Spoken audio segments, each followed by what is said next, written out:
नमस्कार, मैं हूं विकास सुखीजा। आप देख रहे हैं अब तक टाइम्स। हम पहुंचे हुए हैं करनाल के न्यू रमेश नगर में। आपको बता दें, यहाँ करनाल के न्यू रमेश नगर में श्री मधुर बिहारी सत्संग भवन है, जहां पर भगवती कथा का आयोजन किया गया है। और पिछले आपको बता देते हैं कि 7 मार्च से भगवती कथा का आयोजन किया गया है, जो 10 मार्च तक चलेगी। और आप देख सकते हैं इस कथा का जो गुणगान है मधुर कनिष्ठ रजनीश जी महाराज द्वारा किया जा रहा है। और जो इस सत्संग भवन के प्रधान हैं हमारे साथ मौजूद हैं शेखावत जी। शेखावत जी, क्या कार्यक्रम चल रहा है? ये हमारे भागवत कथा का प्रोग्राम चल रहा है। हमारे गुरुजी के जो शिष्य हैं बाबा जी, उनके द्वारा उनके मुखार से, और ये हर साल ही होता है। मधुर कासनी मंडल की तरफ से ये कार्यक्रम, और जितने भी हमारे गुरु भाई हैं या सभी का सहयोग से ये भागवत। शेखावत जी, कब तक चलेगी कथा? ये कितने दिन तक चलेगी? ये 7 तारीख को शुरू हुई थी और 10 को भोग मिल जाएगा। भागवती कथा है। कथा के समापन पर क्या कार्यक्रम रहेंगे? आयोजन क्या क्या करोगे आप लोग? भागवत के तो बस भागवत ही है आयोजन। इसका यही भंडारा होगा 10 तारीख को लास्ट में। चलिए, हमारे साथ जुड़ रहे हैं निर्मल बहल जी, उनसे जानना चाहेंगे। निर्मल जी, जो ये कथा चल रही है, यहाँ भगवती कथा चल रही है, इसके बारे में क्या कहना चाहोगे? ये भागवती कथा जो है हर साल यहाँ होती है महाराज जी की अध्यक्षता में, क्योंकि पीछे कोरोना की वजह से पिछले साल नहीं हो पाई। श्री भीषण सिंह शेखावत जी ने जब से इस कार्यभार को प्रधानगी को संभाला है, और ये मंदिर भी और सारा का सारा परिवार के साथ जुड़कर इसको बहुत आगे से आगे इस कथा को बढ़ाते हैं हर साल। और हम परमात्मा से यही प्रार्थना करते हैं कि शेखावत जी के ऊपर आशीर्वाद बना रहे और ऐसे ही अपनी बढ़ चढ़कर कथा आगे कराते रहें। हमारे साथ भाजपा के नेता प्रवीण लाठर जी मौजूद है, उनसे जानना चाहेंगे प्रवीण लाठर जी से, जो इस कार्यक्रम में पहुंचे हैं। प्रवीण जी, जो कथा का आयोजन किया, क्या कहना चाहोगे कथा के कार्यक्रम के बारे में? ये हमारे जो इस मधुर बिहारी सत्संग भवन है, इसके अध्यक्ष भीषण सिंह शेखावत जी के निमंत्रण पर आज पूरे शहर की संख्या यहाँ पर आती है 3 दिन लगातार। तो भगवत गीता का उसमें हमारे गुरुजी हैं, वो प्रचार प्रसार करते हैं और भक्तों को गीता का ज्ञान देते हैं। तो आज उसी कड़ी में मेरा यहाँ आना हुआ, और हमारे माननीय जिलाध्यक्ष श्री योगेंद्र राणा जी भी यहाँ आए हुए थे। तो इससे हमें शिक्षा मिलती है कि भगवान कृष्ण के दिखाए हुए मार्ग पर हम चल सकें, उसका प्रयास ये करने का हमारे शेखावत जी प्रयास करते हैं हर वर्ष। और 4 दिन यहाँ पर गीता जी के पाठ का आयोजन होगा, उसके बाद भंडारे का आयोजन किया जाएगा। जी, धन्यवाद प्रवीण जी। आइए आपको दिखाते हैं अंदर की तस्वीरें। मैं पकड़ूं कुछ? जिसको जिनको डर है कि नहीं भाई हमें तो संसार में रहना है, तो सावधान हो जाए। एक बार अगर आपने इनको रिश्तेदारी में बदल लिया, इतना खतरनाक रिश्ता है ये बाकी बिहारी श्री राधा रानी का, कि दुनिया के सारे रिश्ते फीके लगने लगेंगे, फिर अपने आप छूटने लग जाएंगे, है ना? इसलिए आइए प्रेम के साथ तालियों की सेवा करते हुए।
बिहारी राधा नाम की जड़ी बूटी से राधा नाम की जड़ी बूटी से राधा नाम की जड़ी बूटी से राधा नाम की जड़ी बूटी से होते यहाँ उपचार हमारे हमारे हमारे गोरी हमारे गोरी हमारे गोरी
ना कोई चिंता ना कोई टेंशन ना कोई चिंता ना कोई टेंशन राधा नाम है दिल में मेंशन राधा नाम है दिल में मेंशन राधा नाम है दिल में मेंशन राधा नाम है दिल में मेंशन हरि सभा में कह सकते हैं हरि सभा में कह सकते हैं हरि सभा में कह सकते हैं हरि सभा में कह सकते हैं आई लव यू सरकार हमारे हमारे हमारे दो ही रिश्तेदार हमारे दो ही रिश्तेदार हमारे दो ही रिश्तेदार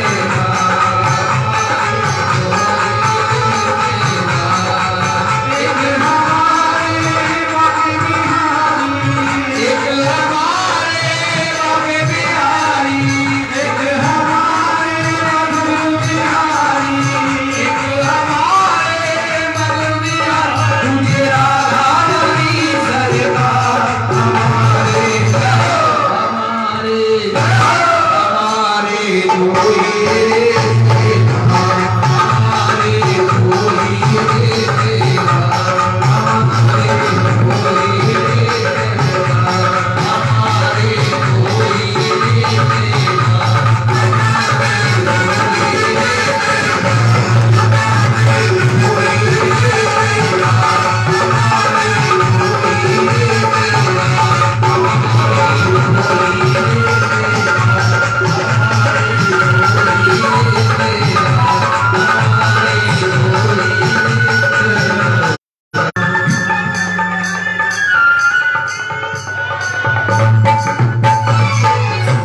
वृंदावन बिहारी लाल की जय। श्री राधे श्री राधे। हमारे दो ही रिश्तेदार एक हमारे मधुर बिहारी दूजी राधा रानी सरकार। वास्तविकता तो यही तो सोच समझ कर बोलना। मैंने पहले ही कहा अगर इनसे रिश्तेदारी जोड़ ली तो दुनिया के रिश्ते अपने आप फीके लगने लगेंगे। अगर इतना मन पक्का हो तो जोड़ लीजिएगा, है ना। मन बना लिया है ना आपने। महात्मा कहते हैं इस दुनिया में भगवान को चाहने वाले बहुत कम हैं और भगवान से चाहने वाले ज्यादा है ना। अब भगवान को चाहने वाले बहुत कम हैं तो भगवान से चाहने वाले ज्यादा है, परंतु भगवान को चाहने वाला श्रेष्ठ भक्त होता है तो भगवान से वाले थोड़ा कम होते हैं। आप देख लीजिएगा भगवान को चाहने वाले हैं कि भगवान से चाहने वाले हैं। जो भगवान से चाहते हैं ना उनके साथ प्रभु लीला नहीं करते। भगवान के पास बहुत मंत्री पड़े हैं, अफसर पड़े हैं। किसी को लक्ष्मी चाहिए तो लक्ष्मी को कहते हैं देख ले भाई फेरा मार के आ जा। किसी को अन्न चाहिए तो उसके लिए भी अलग मंत्री प्रभु ने रखा हुआ है। सबकी अलग अलग ड्यूटी लगी है ना संसार को चलाने के लिए। जो भगवान से चाहते हैं उनके लिए प्रभु स्वयं नहीं आते और जो भगवान को चाहते हैं उनके लिए भगवान को स्वयं आना पड़ता है। सालोक्य साष्टि सामीप्य सारूप्यैकत्वमप्युता दीयमानं न गृह्णन्ति बिना मत्सेवनं जना। देखो ये भगवान को चाहने वाले भक्त का वर्णन कर रहे हैं। जो भगवान को चाहता है ना भगवान समझ जाता है कि ये मुझे बांधने के लिए आया है, इसीलिए उसके सामने सबसे कीमती चीज रखते हैं। भगवान की दुकान में सबसे कीमती जो वस्तु है वो मुक्ति है। मुक्ति मुक्ति आगे रख देते हैं, बेटा ये ले जा, ये बहुत कीमती है। जब वो मुक्ति को भी ठुकरा देता है तो प्रभु भगवान ने दुकान सजा के रखा है। जैसे अभी आप बाजार में जाते हो ना तो दुकानदार दुकान सजा के बैठते बेचने के लिए है ना सामान। जो सस्ते सस्ते सामान होते हैं ना वो सबसे आगे रखे जाते हैं। जो सबसे महंगा होता है जो कीमती होते हैं उनको अंदर रखा जाता है। और उससे भी ज्यादा कीमती जो डायमंड हीरे हो उसको तो तिजोरी में बंद करके रखा जाता है ना। वो सबके सामने नहीं दिखाया जाता सबको। वो कोई मालदार आसामी आए बड़ा तगड़ा पैसे वाला तो उसके सामने फिर वो हीरा निकाल कर दिखाया जाता, महाराज ये देखो ये आपके लिए है। सबको थोड़ी दिखाते हो है ना, कहाँ दिखाते। ऐसे ही भगवान ने भी दुकान सजाया है। तो थोड़ा भजन करते हैं ना, भजन करते हैं तो भगवान ने दुकान सजाया, दुकान में भक्त पहुंच जाते हैं। सबसे पहले इसी संसार के विषय भोग होते हैं। हम लोग तो उसी को लेकर वापस आ जाते हैं। हम बड़े सस्ते है ना, सस्ते हैं हम तो तुरंत सस्ता सामान दिखा लेके आ गए। सबसे आगे सस्ता सामान। उससे भी अगर महंगा चाहिए तो भगवान ने फिर इस लोक के नहीं ऊपर 7 लोग है, भूलोक भुवरलोक स्वरलोक महरलोक जनलोक सत्यलोक। महाराज 7 लोग सब एक एक लोग के भोग रखते जाते हैं। कोई भक्त वहां से भी आगे निकलता नहीं, ये नहीं चाहिए तो ये ले, ये भी नहीं चाहिए, ये ले, ये भी नहीं चाहिए। सत्य लोक तक के भोग को त्याग देता है तो भगवान समझ जाते मालदार आसामी है। इसके लिए वो डायमंड निकालो, बढ़िया हीरा निकालो, तिजोरी खोलते हैं और मुक्ति रूपी हीरा उसके आगे रख देते, बेटा ये है तेरे लिए। कई तो मुक्ति लेकर वापिस आ जाते हैं। भगवान कहते चलो ठीक हुआ। अगर कोई मुक्ति को भी छोड़ देना फिर महाराज भगवान समझ जाते हैं ये कोई साधारण नहीं है, ये साधारण नहीं है। इसने मुक्ति को भी ठुकरा दी, ये जरूर कोई प्रेमी है जो मुझे बांधने के लिए आया है। ये जरूर भगवान को चाहने वाले भक्तों में है, भगवान से चाहने वालों में या भगवान को वाले भक्त हैं। तो आप अपने आप अंदर देख लेना कि आपको कौन से वाला भक्त बनना है, भगवान से वाला या भगवान को वाला। भगवान को वालों की लीला हम गा रहे हैं यहाँ। देखो आप कितनी प्रकार से मीरा को देखो, सूर को देखो है ना, ध्रुव को देखो, प्रहलाद को देखो। दादाजी के दादाजी परदादा का नाम क्या है तो कोई बता नहीं पाएगा, कोई बिरला ही होगा जो बता पाएगा। परंतु ये प्रहलाद जी आपके क्या लगते हैं भाई, कितने साल हो गए देखो आप। ये ध्रुव आपके क्या लगते हैं, ये मीरा सुर आपके ये क्या लगते हैं, इनको तो आप याद करते हो। ध्रुव जी का नाम लेते ही कोई छोटा सा बालक आंखों के सामने आ जाता है ना, नहीं आता होता। ध्रुव नाम लो, वो कीर्तन करता हुआ छोटा सा बालक। वो प्रहलाद जी का नाम लो, वो महाराज राधा कृष्ण कीर्तन करने वाले प्रहलाद जी सामने आ जाते हैं। मीरा जी का नाम लो तो एक तारा बजाते हुए कृष्ण दीवानी मीरा झूमती हुई महाराज वो आंखों के सामने प्रकट हो जाती है। भाई ये तो हमारे कोई रिश्तेदार नहीं है, फिर ये क्यों याद आ जाते हैं हम, इनको हम क्यों जानते हैं? क्योंकि संत कहते हैं नाम चले नामी से, सुनो सयाने लोग। अरे ओ सयानो सुनो, अगर अपना नाम चलाना चाहते हो तो नामी से जुड़ जाओ। कौन नामी? भगवान नाम में जुड़ जाओ, भगवान के नाम के साथ जुड़ जाओ, तो तुम्हारा नाम चलेगा, तुम्हारा काम चलेगा।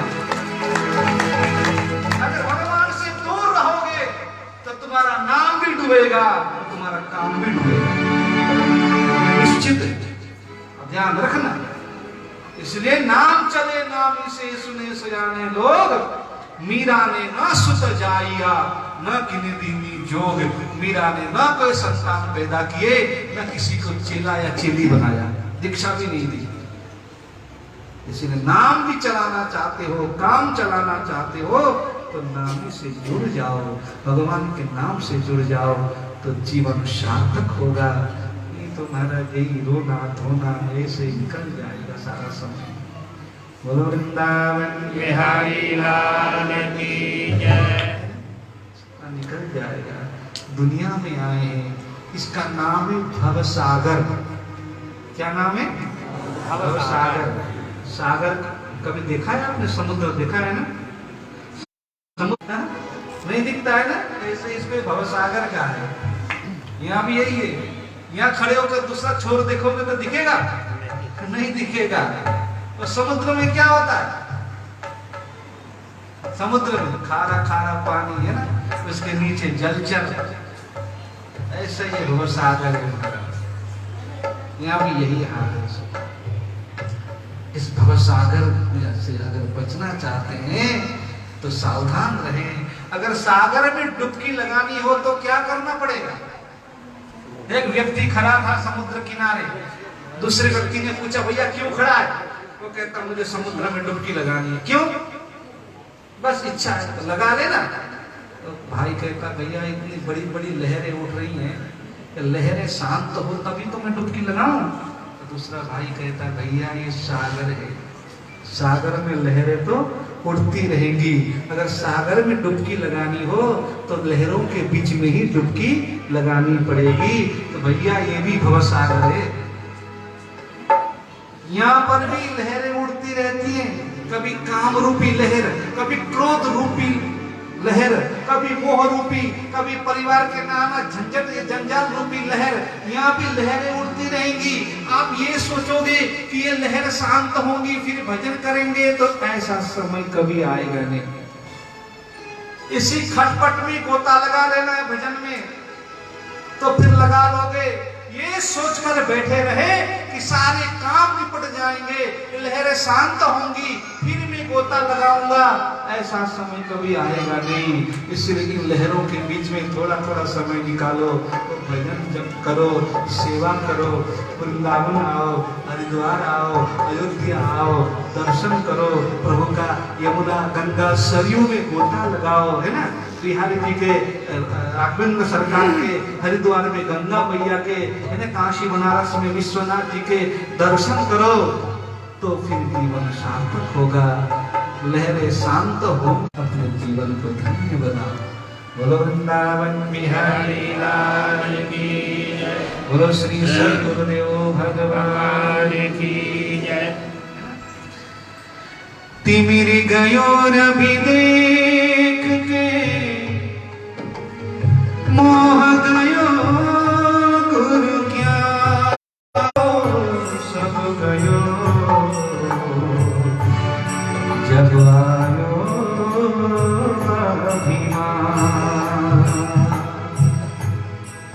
एक सूत्र उसके ऊपर थोड़ा और चर्चा कर ले। श्रीमद् भागवत में उसको कहा स्पृहा, ईर्ष्या। ईर्ष्या, ईर्ष्या समझते हो ना? आप कर देना। जलन, ऐसे व्यक्ति भी कभी प्रभु के निकट नहीं पहुंच पाते। आप ही कर दो। और एक बड़ा भयंकर बीमारी है अहंकार। ये तो इतना खतरनाक है, इससे हर समय बच के रहना। ये सूक्ष्म रूप से अंदर बैठा होता है, बड़ा छुप के बैठा होता है अहंकार अंदर। मौका मिलते ही बाहर निकल पड़ता है। फिर आपने जो किया है, जो कराया है, सब कुछ लेकर चला जाता है। समझ गए? आप देख सकते हैं कैसे स्वामी जी के जो भजन का आनंद लेते हुए कैसे भीड़ लगी प्रभु हुई के है यहाँ निकट पर। जाना हो तो तिमिरी गयो रवि देख के मोह गयो गुरु ज्ञान। जिस प्रकार से सूर्य का उदय होते ही अंधेरा को भगाना नहीं पड़ता है ना, सूर्य उदय होते ही अंधेरा अपने आप भाग जाता है। उसी प्रकार दिव्य गुरुदेव के ज्ञान से मोह रूपी अंधकार भी भाग जाता है। परंतु याद रखना, संत कहते हैं कियो करायो सब कयो, जब आयो अभिमान। जब जीवन में अहंकार आ जाता है, अभिमान आ जाता है, हमने जो किया है, जितना किया है, सब कुछ लेकर चला जाता है। सब कुछ लेकर चला जाता है, ध्यान रखना।